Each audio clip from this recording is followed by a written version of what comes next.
Hello दोस्तों, स्वागत है आप सभी का मेरे YouTube चैनल द संजय में। कैसे हैं दोस्तों आप सभी लोग? आशा करता हूँ अच्छे होंगे। दोस्तों आज मैं आप लोगों के लिए एक नया टॉपिक लेके आया हूँ, शिक्षा। ये बड़ा इम्पोर्टेंट टॉपिक है दोस्तों। इससे एक दो क्वेश्चन किसी भी टेस्ट में आप बैठोगे उसमें कंपलसरी से आते हैं, या तो इसकी डेफिनेशन, या इसके साधन, या इसकी प्रक्रिया, या इसके प्रकार, या इसका उद्देश्य क्या होता है। ये सब इसमें से एक क्वेश्चन आपको कंपलसरी मिलेगा दोस्तों, ठीक है। तो शुरू करते हैं दोस्तों। देखो शिक्षा, अब शिक्षा किसे कहते हैं थोड़ा समझा इसको।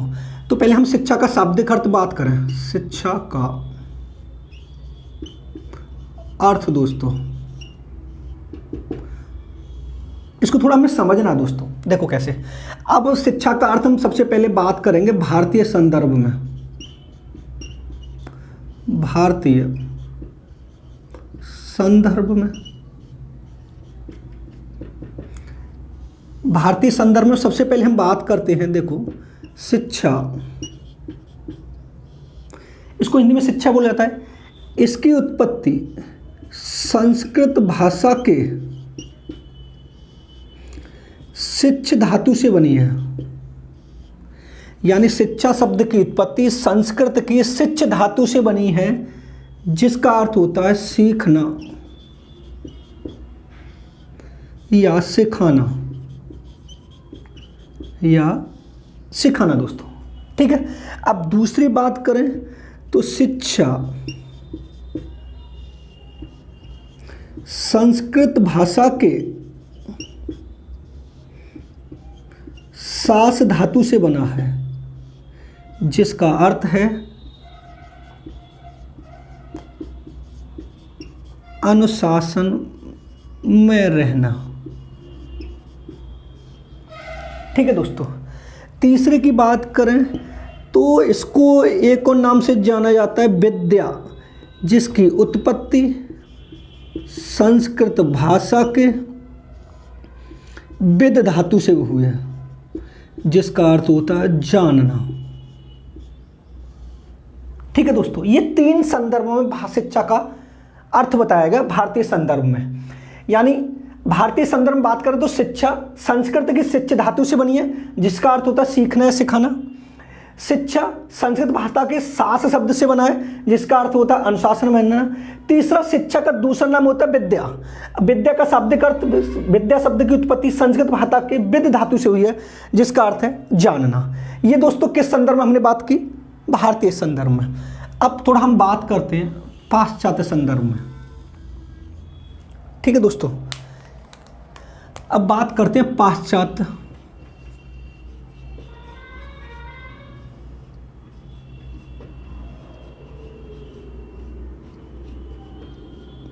संदर्भ में, ठीक है दोस्तों। देखो शिक्षा, इसको इंग्लिश में क्या बोला जाता है? एजुकेशन। इसकी उत्पत्ति लैटिन भाषा के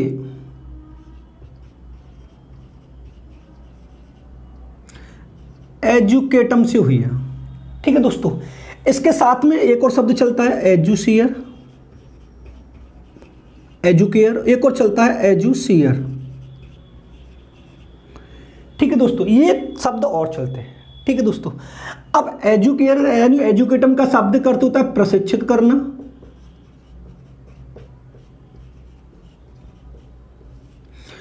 एजुकेयर का अर्थ होता है पालन पोषण करना।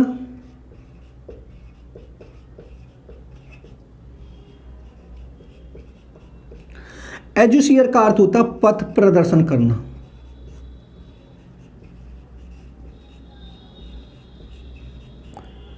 पथ प्रदर्शन करना। अब उसने पूछा कि शिक्षा को इंग्लिश में क्या कहा जाता है? एजुकेशन। एजुकेशन की उत्पत्ति किस भाषा से हुई है? लैटिन भाषा। किस शब्द से? एजुकेटम, एजुकेयर, एजुसियर। एजुकेटम का शब्द करते क्या? प्रशिक्षित करना, ये है। अब एक और शब्द में अर्थ की बात करें तो इसको एजुकेशन बोला जाता है। इसकी उत्पत्ति लैटिन भाषा के एजुकेटम से हुई है। एजुकेटम शब्द दो शब्दों से मिलकर बना है, यानी ई और डी क्यू। ई का अर्थ होता है अंदर से,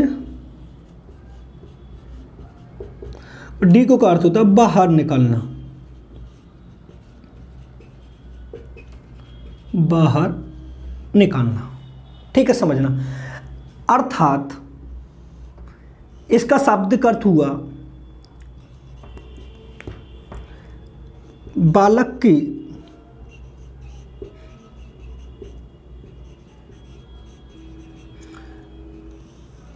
आंतरिक शक्तियों का विकास करना। ठीक है दोस्तों, समझना। ये मैंने इसका शाब्दिक अर्थ लिखा, बड़ा इंपॉर्टेंट है, आप समझो। अगर उसने पूछा कि शिक्षा का शाब्दिक अर्थ भारतीय संदर्भ में क्या है, तो शिक्षा संस्कृत की शिक्ष धातु से बना है, जिसका अर्थ है सीखना या सिखाना। दूसरा, शिक्षा संस्कृत की सास धातु से बना है, जिसका अर्थ है अनुशासन में रहना। तीसरा, शिक्षा को विद्या के नाम से भी जाना जाता है। विद्या संस्कृत की विद धातु से बना है, जिसका अर्थ है जानना। यह भारतीय संदर्भ में हो गया। पाश्चात्य संदर्भ में बात करें तो शिक्षा को एजुकेशन कहा जाता है। इसकी उत्पत्ति लैटिन भाषा के एजुकेटम, एजुकेयर और एजुसियर से हुई है। एजुकेटम का शाब्दिक अर्थ होता है प्रशिक्षित करना, एजुकेयर का शाब्दिक अर्थ होता है पालन पोषण करना, और एजुसियर का शाब्दिक अर्थ होता है पथ प्रदर्शन करना। अब एक और संदर्भ में बात करें तो शिक्षा को एजुकेशन कहा, और एजुकेशन की उत्पत्ति लैटिन भाषा के एजुकेटम से हुई है। एजुकेटम दो शब्दों से मिलकर बना है, ई और डी को। ई का शाब्दिक अर्थ होता है अंदर से, और डी का शाब्दिक अर्थ होता है बाहर निकालना। अर्थात बालक की आंतरिक शक्तियों का विकास करना क्या कहलाती है? शिक्षा कहलाती है। ठीक है दोस्तों, ये इसका शाब्दिक अर्थ है। नोट करना चाहो नोट कर लो इसको, इसकी सौंट लेना दोस्तों। ठीक है, आगे चलते हैं।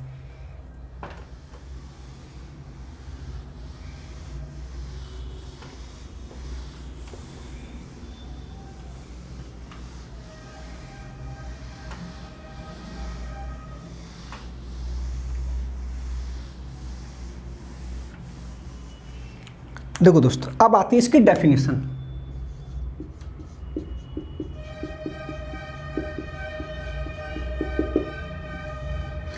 इंपोर्टेंट डाल लेना, एक पूछी जाती है यहां से। तो सबसे पहले हम बात करते हैं अरस्तु की।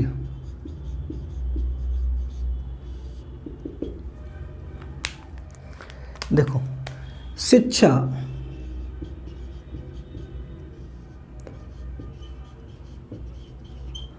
स्वस्थ शरीर में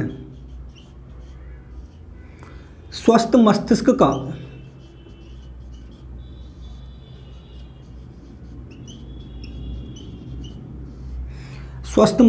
का निर्माण करती है। ये किसने कहा? अरस्तु ने। दूसरा,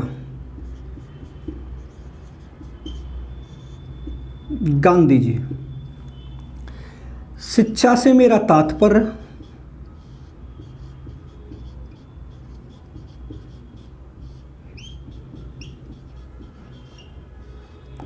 बालक के यानी व्यक्ति के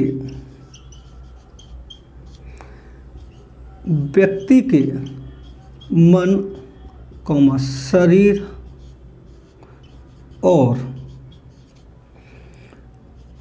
आत्मा का सर्वांगीण विकास करना है। सर्वांगीण विकास करना है। ठीक है दोस्तों, ये गांधी जी ने कहा है। तीसरा, विवेकानंद। इंपोर्टेंट डाल लेना, विवेकानंद की कई बार पूछी गई है। शिक्षा बालक की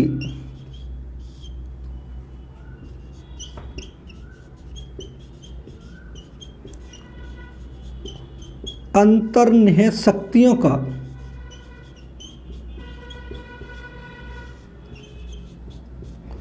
सर्वांगीण विकास करती है।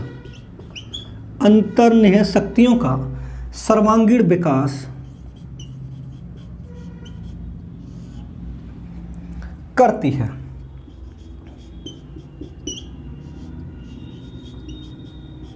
ठीक है दोस्तों, नेक्स्ट आती है टैगोर। शिक्षा बालक का सृष्टि के साथ, कोष्टक में लिखना प्रकृति, सृष्टि के साथ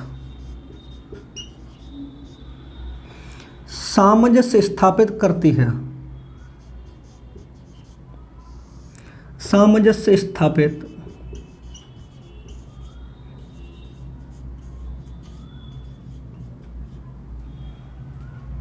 ठीक है दोस्तों, ये 4 है, इसको इंपोर्टेंट डाल लेना। एक और लिखते हैं मैजनी, इसको भी इंपोर्टेंट डाल लेना। बालक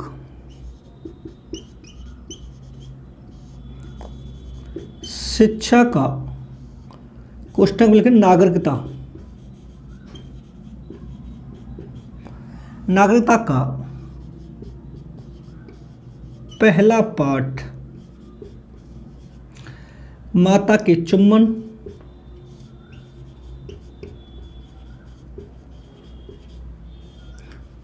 और पिता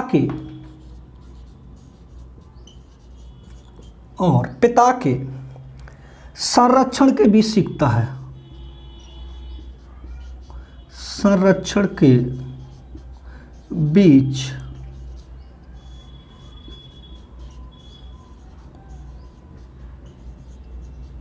सीखता है। ये दोस्तों इसकी डेफिनेशन वेरी वेरी इंपॉर्टेंट है, समझना। अरस्तु ने कहा है कि शिक्षा स्वस्थ शरीर में स्वस्थ मस्तिष्क का निर्माण करती है। अरस्तु ने, यानी जैसे हमारा वो शरीर स्वस्थ होगा तो हम अच्छे से पढ़ाई कर पाएंगे। गांधी जी ने कहा है कि शिक्षा से मेरा तात्पर्य बालक के मन, शरीर और आत्मा का सर्वांगीण विकास करना है। अगर हमारा मन ठीक है, शरीर ठीक है और आत्मा ठीक है तो हम अच्छे से शिक्षित होंगे। विवेकानंद ने कहा शिक्षा बालक की अंतर्निहित शक्तियों का, यानी जब बालक घर पढ़ रहा होता है, उसके बाद जब भी वो कॉलेज जाता है तो उसके अंदर जितनी भी क्वालिटी हैं वो शिक्षा के द्वारा बाहर निकलती हैं। तो विवेकानंद ने कहा अगर कहीं से भी डेफिनेशन में ये वाला शब्द आता है अंतर्निहित, तो आपको हमेशा विवेकानंद लगाना है। टैगोर ने कहा शिक्षा बालक का सृष्टि यानी प्रकृति के साथ, अगर किसी डेफिनेशन में सृष्टि या प्रकृति की बात हो रही है तो आप टैगोर को लगाना, क्योंकि टैगोर कौन थे? प्रकृतिवादी थे। शिक्षा बालक का सृष्टि यानी प्रकृति के साथ सामंजस्य स्थापित करती है। मैजनी, ये भी बड़ी बड़ी इंपॉर्टेंट है, यानी शिक्षा क्या होती है? बालक शिक्षा या नागरिकता का पहला पाठ माता के चुम्बन और पिता के संरक्षण के बीच सीखता है। यानी सबसे पहले बालक जो भी कुछ सीखेगा, जब वो माता अपने बेटे को चुम्बन लेती है या किस करती है, जैसे प्यार करती है, तो वो कौन सा किसने कहा है? मैजनी ने कहा है। ठीक है दोस्तों, आप इसका स्क्रीनशॉट ले सकते हैं। ठीक है, आगे चलें। ठीक है दोस्तों,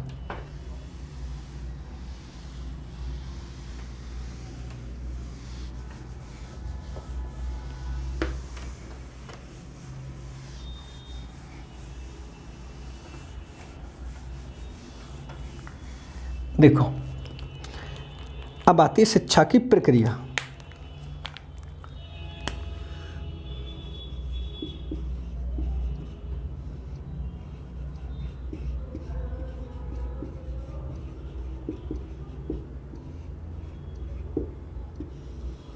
शिक्षा की प्रक्रिया इंपॉर्टेंट है। जो दोनों सुपरटेट हुए उन दोनों में यहां से क्वेश्चन पूछा गया है। तो शिक्षा की प्रक्रिया सबसे पहले हम बात करते हैं। शिक्षा दोमुखी प्रक्रिया है। दोमुखी प्रक्रिया है।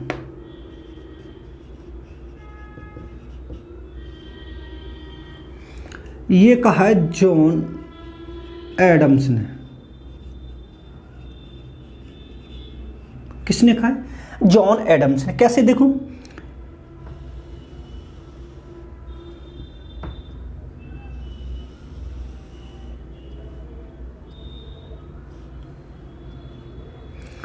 अब इसमें दो तत्व होते हैं, एक तो होता है शिक्षक और एक होता है छात्र। ये शिक्षा प्रक्रिया चल रही है, शिक्षण।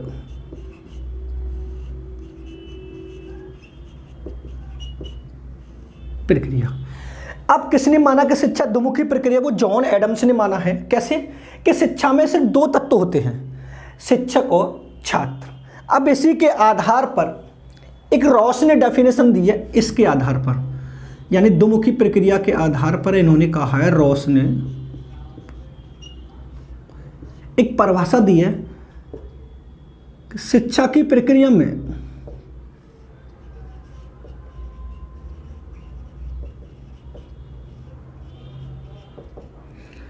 चुंबक के समान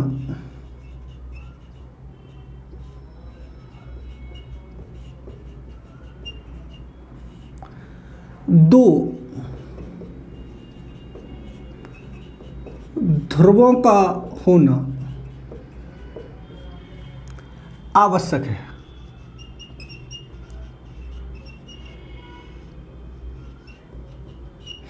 यानी इसको ध्यान में रखकर रॉस ने कहा कि शिक्षा की प्रक्रिया में चुंबक के समान दो ध्रुवों का होना आवश्यक है, एक शिक्षक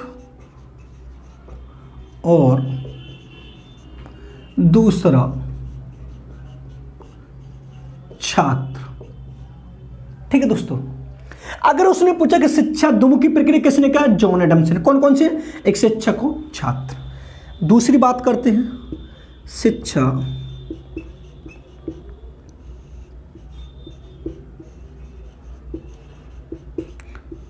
त्रिमुखी प्रक्रिया है। ये किसने कहा है? John Dewey. ठीक है दोस्तों, कौन कौन से? देखो,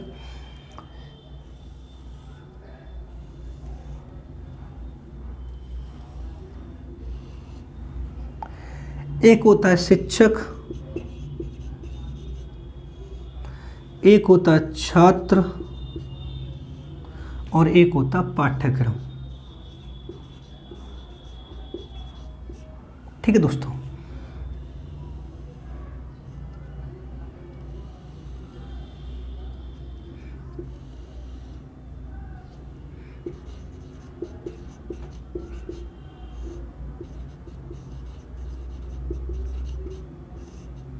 ठीक है दोस्तों, अब सुनो।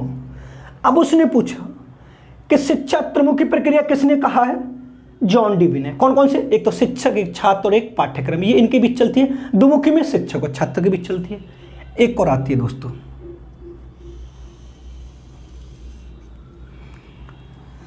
शिक्षा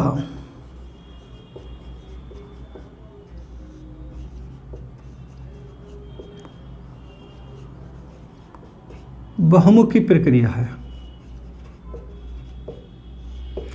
इसके जनक दोस्तों कोई नहीं है। देखो कौन, अब बहुमुखी कौन कौन सी? जैसे पहला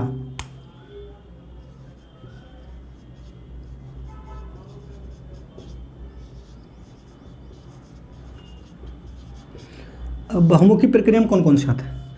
एक शारीरिक विकास, ठीक है दोस्तों,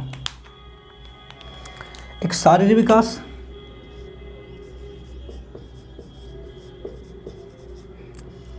मानसिक विकास,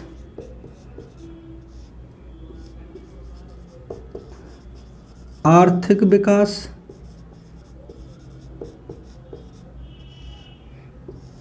सामाजिक विकास,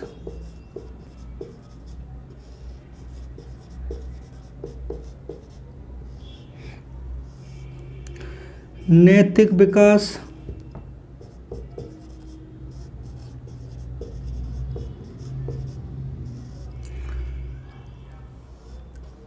आध्यात्मिक विकास,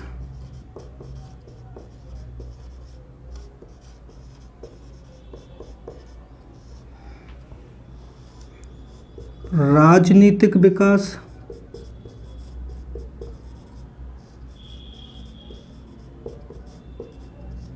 ये है दोस्तों। ये बड़ा इंपॉर्टेंट है, यहाँ से आपको कंपलसरी क्वेश्चन मिलने के पूरे पूरे चांस, आप किसी भी टेस्ट में बैठे हैं। अब उसने पूछा कि शिक्षा द्विमुखी प्रक्रिया है, किसने कहा? जॉन एडम्स ने। कौन कौन से दो तत्व हैं उसमें? शिक्षक और छात्र। इसी को ध्यान में रखकर रॉस ने कहा कि शिक्षा की प्रक्रिया में चुंबक के समान दो द्रवों का होना आवश्यक है, एक शिक्षक और एक छात्र। अब उसने पूछा कि शिक्षा त्रिमुखी प्रक्रिया, ये किसने कहा है? जॉन डीवी ने। अब कौन कौन से बताए? शिक्षक, छात्र और पाठ्यक्रम, ठीक है। अब उसके बाद तीसरा आता है कि शिक्षा कैसी प्रक्रिया है? बहुमुखी प्रक्रिया। अब बहुमुखी प्रक्रिया में कौन कौन से आता है? एक आध्यात्मिक विकास आता है, एक शारीरिक विकास, मानसिक विकास, आर्थिक विकास, सामाजिक विकास, नैतिक विकास, राजनीतिक विकास, बहुत सारे होते हैं। तो ये पूरा ऐसे प्रक्रिया चलती रहती है। क्लियर है दोस्तों? स्क्रीनशॉट लेना चाहे इसका स्क्रीनशॉट ले लें, ठीक है दोस्तों। आगे चलते हैं।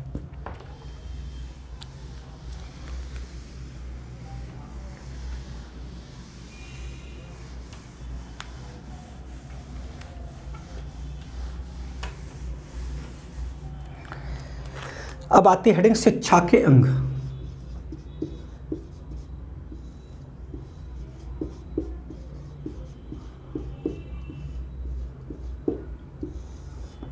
ठीक है दोस्तों, वैसे शिक्षा के अंग जो हैं वो 4 माने गए हैं, लेकिन अगर किसी का नाम लेके पूछे तब आपको कैसे लगाने में आपको बताता हूं। शिक्षा के अंग वैसे कितने हैं? 4। पहला शिक्षक, दूसरा छात्र, तीसरा पाठ्यक्रम,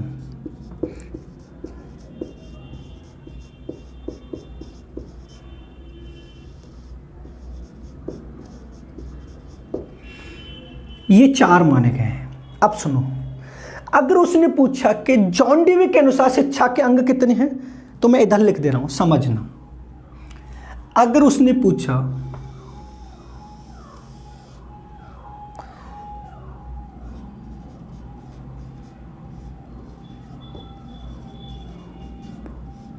जॉन डीवी के अनुसार शिक्षा के अंग,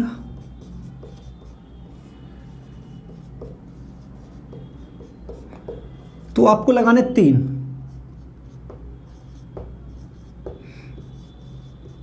शिक्षक, छात्र, पाठ्यक्रम। उसने पूछा कि जॉन एडम्स के अनुसार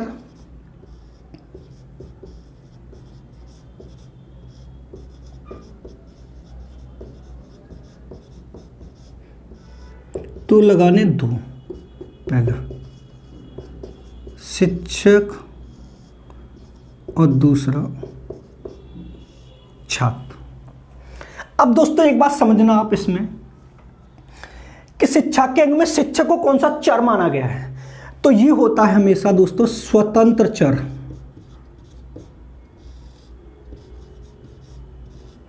ये होता है आश्रित चर।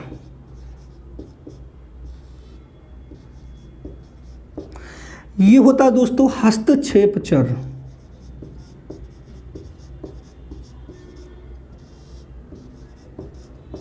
और ये होते हैं दोस्तों मध्यवर्ती चर।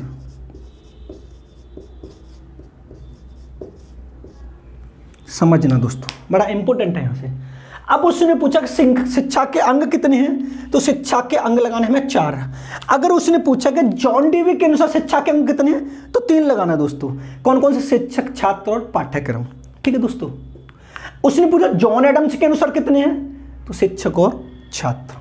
अब उसने पूछा शिक्षा के अंग में शिक्षक को क्या माना जाता है, कौन सा चर माना जाता है, तो स्वतंत्र चर माना जाता है। छात्र को क्या माना जाता? आश्रित चर माना जाता। पाठ्यक्रम को क्या माना जाता? हस्तक्षेप चर। और पर्यावरणीय कारक जितने भी आते हैं, क्लास हुई, लाइट हुई, हम जिसमें रहकर शिक्षण प्रक्रिया करते हैं, वो पर्यावरणीय कारक कहलाते हैं। वो कौन से माने जाते हैं? मध्यवर्ती चर। ठीक है दोस्तों, नोट कर लो, साफ कर दें। नेक्स्ट चलते हैं।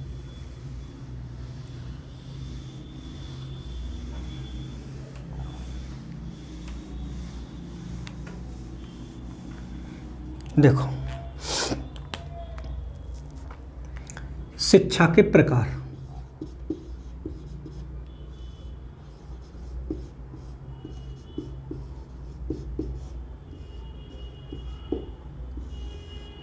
शिक्षा के प्रकार बहुत सारे हैं। देखो, सबसे पहले हम बात करते हैं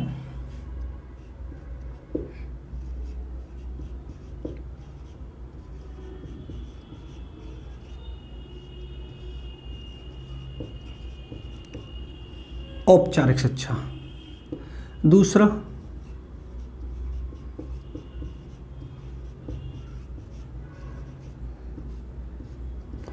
अनौपचारिक शिक्षा,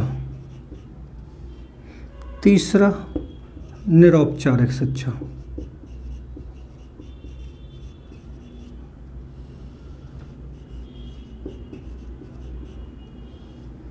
ठीक है दोस्तों, इंपॉर्टेंट डाल लेना इनको।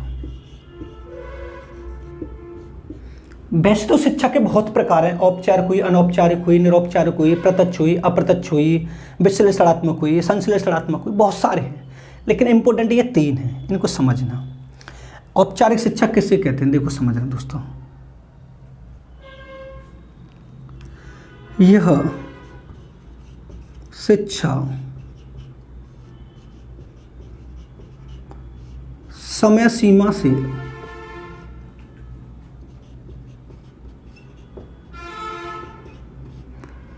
बंधी होती है। इसमें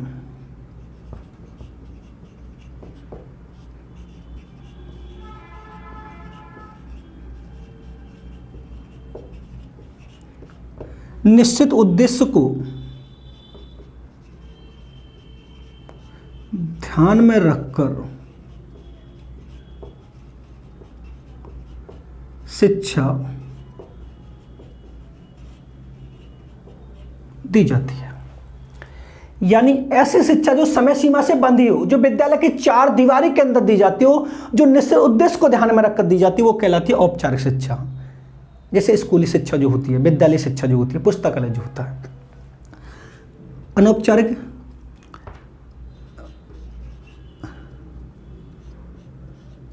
यह शिक्षा जीवन के प्रत्येक पहलू पर होती है। इस शिक्षा का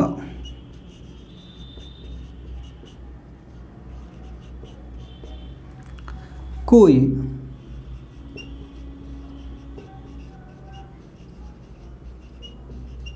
निश्चित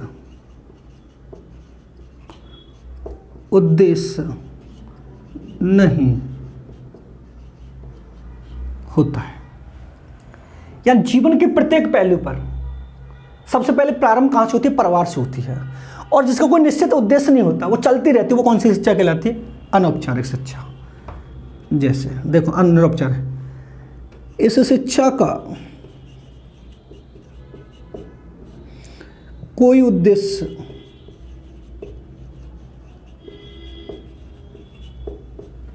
हो भी सकता है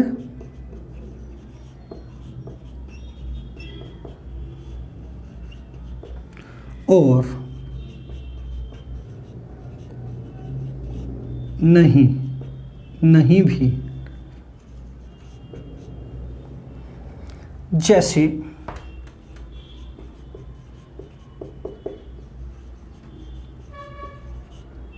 दूरस्थ शिक्षा। ठीक है दोस्तों, इसका माने, तो इसकी माने जैसे इसका जैसे लिखना चाहो आप तो आप लिख सकते हैं, जैसे स्कूल। इसका माने इसका जैसे,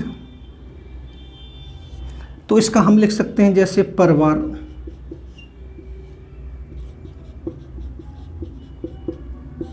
देखो समझो, औपचारिक शिक्षा कौन सी होती है, वह शिक्षा जो समय सीमा से बंधी हो और जो निश्चित उद्देश्य को ध्यान में रखकर दी जाए और जो विद्यालय की 4 दीवारी के अंदर होती है, वो कहलाती है औपचारिक शिक्षा। जैसे स्कूल है, एक निश्चित उद्देश्य को ध्यान में रखकर दी जाती है। अनौपचारिक शिक्षा, यह शिक्षा जीवन के प्रत्येक पहलू पर होती है, इसका कोई निश्चित उद्देश्य नहीं होता। जैसे परिवार से प्रारंभ होती है, परिवार हुआ, खेल समूह हुआ, ये सब उसमें आते हैं। निरौपचारिक, इस शिक्षा को उद्देश्य हो भी सकता और नहीं भी। जैसे दूरस्थ शिक्षा। अब दूरस्थ शिक्षा कैसे होती है, जैसे दोस्तों सब हम जॉब कर रहे हैं, जॉब करते करते सब हमने बीटीसी की, बीटीसी करने के बाद हमारे प्राइमरी में जॉब लग गई। उसके बाद हमने दूरस्थ शिक्षा से बीएड कर ली। अब बीएड करने के बाद फिर हमने टीजीटी निकाला और टीजीटी इंटर कॉलेज में लेक्चरर बन गए, तो काम आ गई, उद्देश्य हो गया। उसके बाद बीएड कर ली हमने, कभी भी वैकेंसी टीजीटी पीजीटी के नहीं, और हम कभी भी उसमें इंटर कॉलेज में लेक्चरर नहीं बने, हमारी बीएड ऐसे की ऐसी रखी रही, तो कोई उद्देश्य नहीं है। उद्देश्य हो भी सकता और नहीं भी हो सकता है। ये कौन सी शिक्षा कहलाती है? निरौपचारिक शिक्षा कहलाती है। ठीक है दोस्तों, आगे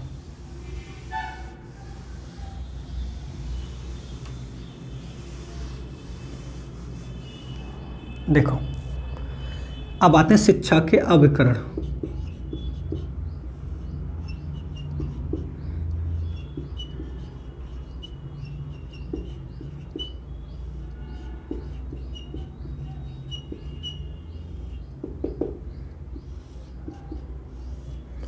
या साधन, देखो समझ रहे हैं, यहां से एक क्वेश्चन मिलेगा आपको कंपलसरी।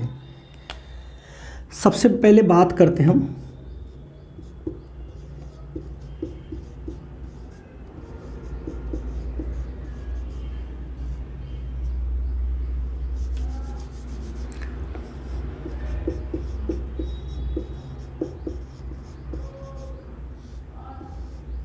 औपचारिक साधन।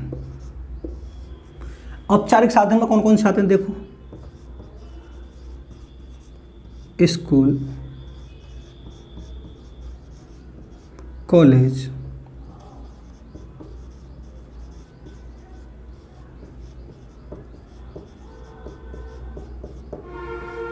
धार्मिक संस्थाएं,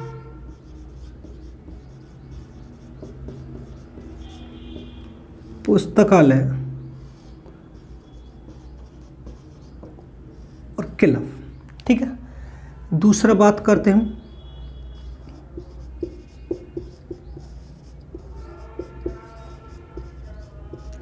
अनौपचारिक साधन। इसमें कौन कौन से आते हैं अनौपचारिक? परिवार, पड़ोस, समाज, मित्र मंडली,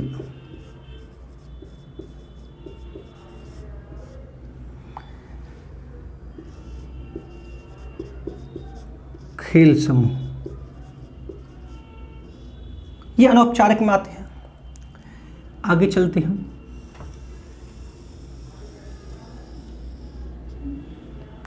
तीसरा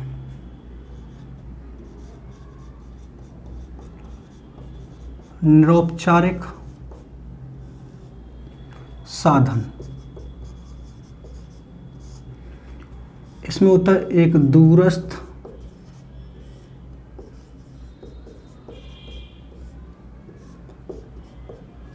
Indira Gandhi national open university,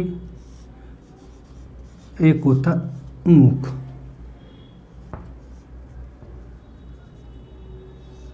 मूक, मूक की स्पेलिंग आप लिखना चाहो तो लिख लेना। मूक की मैं स्पेलिंग लिख दे रहा हूं, मैसिव ओपन ऑनलाइन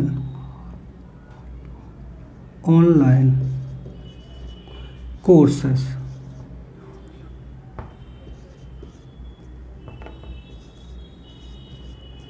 कोर्स। उसके बाद आता है चौथा व्यावसायिक साधन।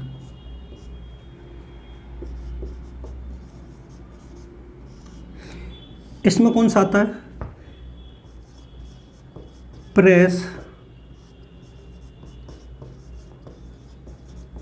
मीडिया,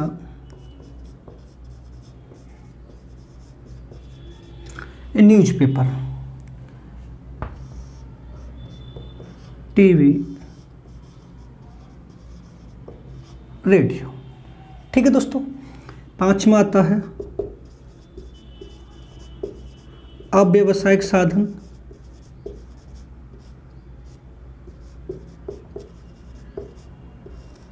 इसमें कौन कौन से आते हैं दोस्तों?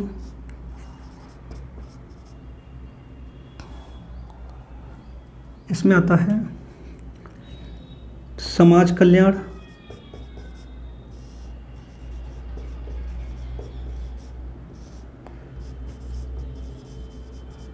एडल्ट एजुकेशन,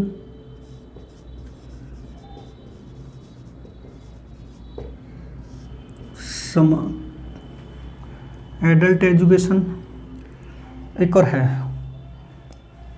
समाज एडल्ट एजुकेशन, स्क्वाड गार्डिंग,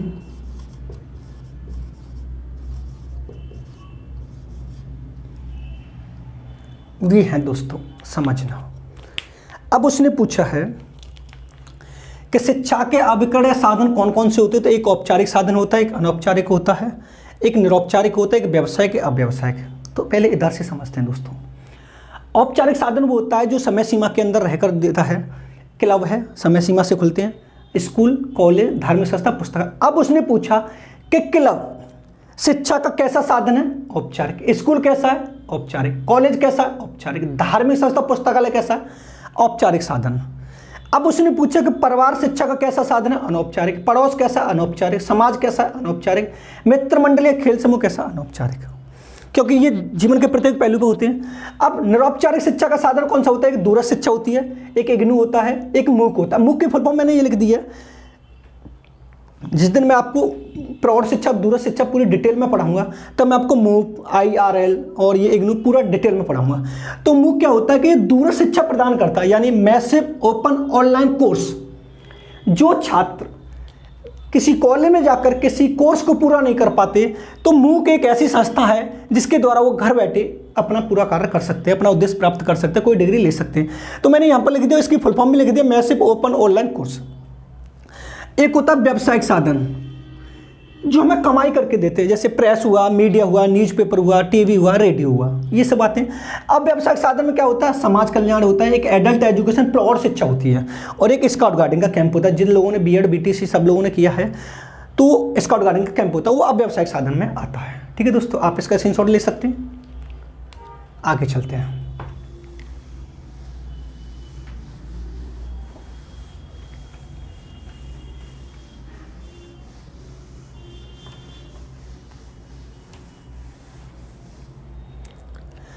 अब आते हैं शिक्षा के कार्य।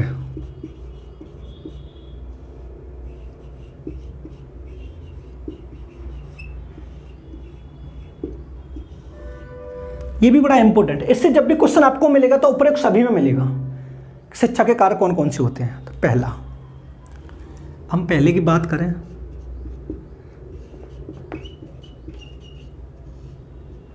बालक का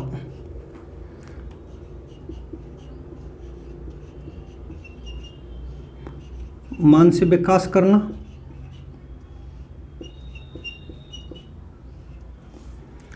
दूसरा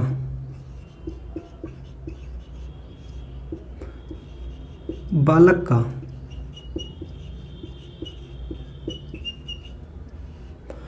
चारित्रिक विकास करना,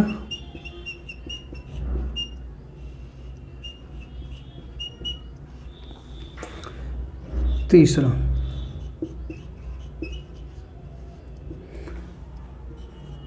बालक का सामाजिक विकास करना,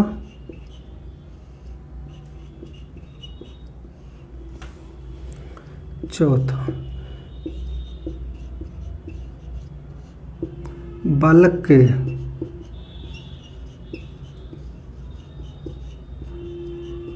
व्यवहार में परिवर्तन करना,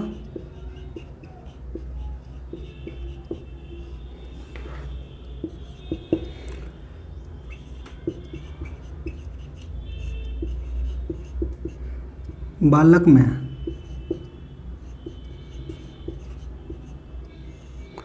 राष्ट्रीय भावना का विकास करना,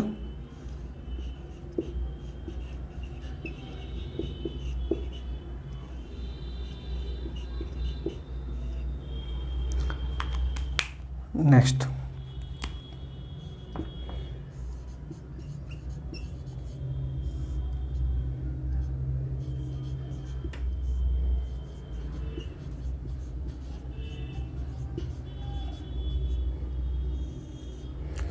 अंतर्राष्ट्रीय सद्भावना का विकास करना,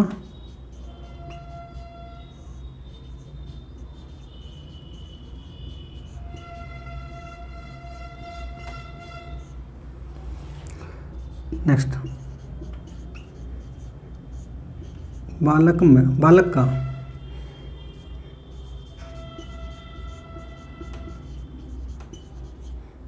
व्यावसायिक विकास करना,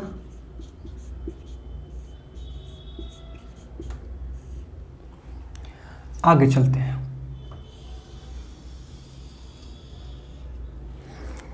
8वां, बालक में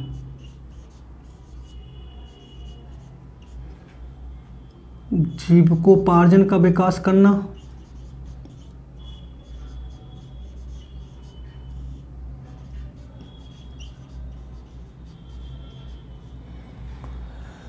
जीविकोपार्जन का विकास करना। नेक्स्ट,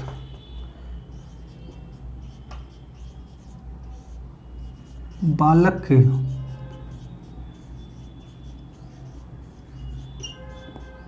अंतर्निहित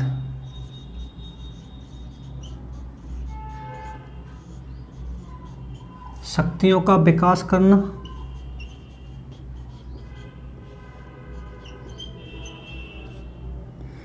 नेक्स्ट,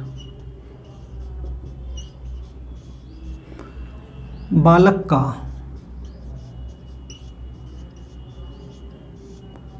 सृष्टि के साथ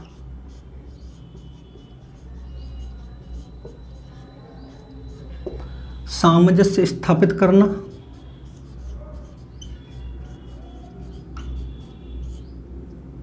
ठीक है, बहुत सारे हैं, मैंने बस 10 ही लिख दिए, आप इनको समझना कि शिक्षा क्या कार्य करती है। पहला, बालक का मानसिक विकास करती है, ये बात ठीक है। जब से बालक परिवार से जब वहाँ जाएगा कि स्कूल में जाएगा, तो स्कूल में उसके मानसिक विकास होगा, बुद्धि का विकास होगा, उसमें अच्छी आदतों का निर्माण किया, चारित्र्य विकास होगा, सामाजिक विकास होगा, वो एक दूसरे से रहना पाएगा, एक दूसरे के साथ मिलकर रहेगा। व्यवहार में परिवर्तन लाना, जब उसके घर पर जब वो रहता तब उसका व्यवहार कैसा था, अब वो यहाँ पर आया तो उसका व्यवहार कैसा है। बालक में राष्ट्रीय भावना का विकास करना, जो भी हमारे राष्ट्रीय लेवल जो भी चिंताएँ, समस्याएँ और जो कुछ भी हो उनको उससे अवगत कराना। अंतर्राष्ट्रीय सद्भावना का, भारत देश में क्या हो रहा है, अमेरिका में क्या हो रहा है, ये सब शिक्षा के द्वारा प्राप्त होता है। बालक का व्यवसाय विकास करना, बालक को ऐसी शिक्षा देना जिससे वो अपने किसी व्यवसाय में प्रयोग कर सके। कोई इंजीनियर करना चाहता है, कोई टीचिंग करना चाहता है, कोई साइंटिस्ट बनना चाहता है, ये सब किसके द्वारा होगा, शिक्षा के द्वारा होगा। बालक में जीविकोपार्जन का विकास करना, सबूत बालक को ऐसी शिक्षा दी जाए जिससे वो आगे चलकर अपना जीविकोपार्जन कर सके, अपनी कमाई कर सके, जिससे अपना जीवन यापन हो सके। बालक की अंतर्निहित शक्तियों का विकास करना। अब शुरुआती दौर में हम बच्चे से ये तो नहीं कह सकते कि तुम आगे जाके ये बनने वाले हो, ये डिसाइड कौन करेगा, शिक्षा करेगी कि बच्चा जिस क्षेत्र में जाएगा उस क्षेत्र में रुचि होगी, उस क्षेत्र में अपना उद्देश्य प्राप्त करेगा, तो उसके अंतर्निहित शक्तियों का विकास करना।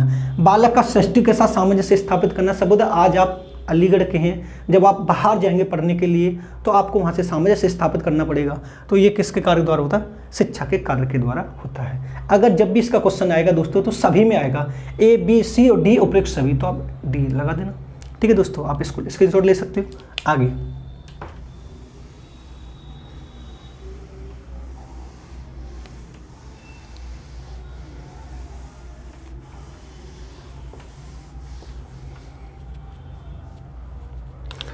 ये दोस्तों नोट डाल के, ये बड़ा इंपॉर्टेंट है।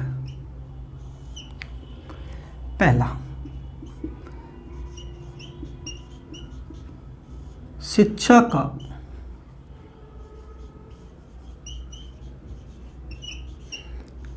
महत्वपूर्ण उद्देश्य, ये है पहला, ज्ञान। दूसरा, पाठ्यक्रम एक विषय।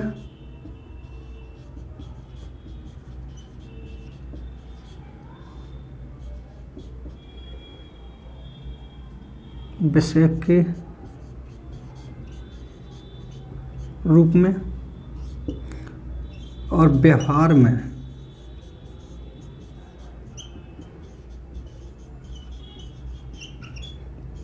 परिवर्तन लाने की प्रक्रिया।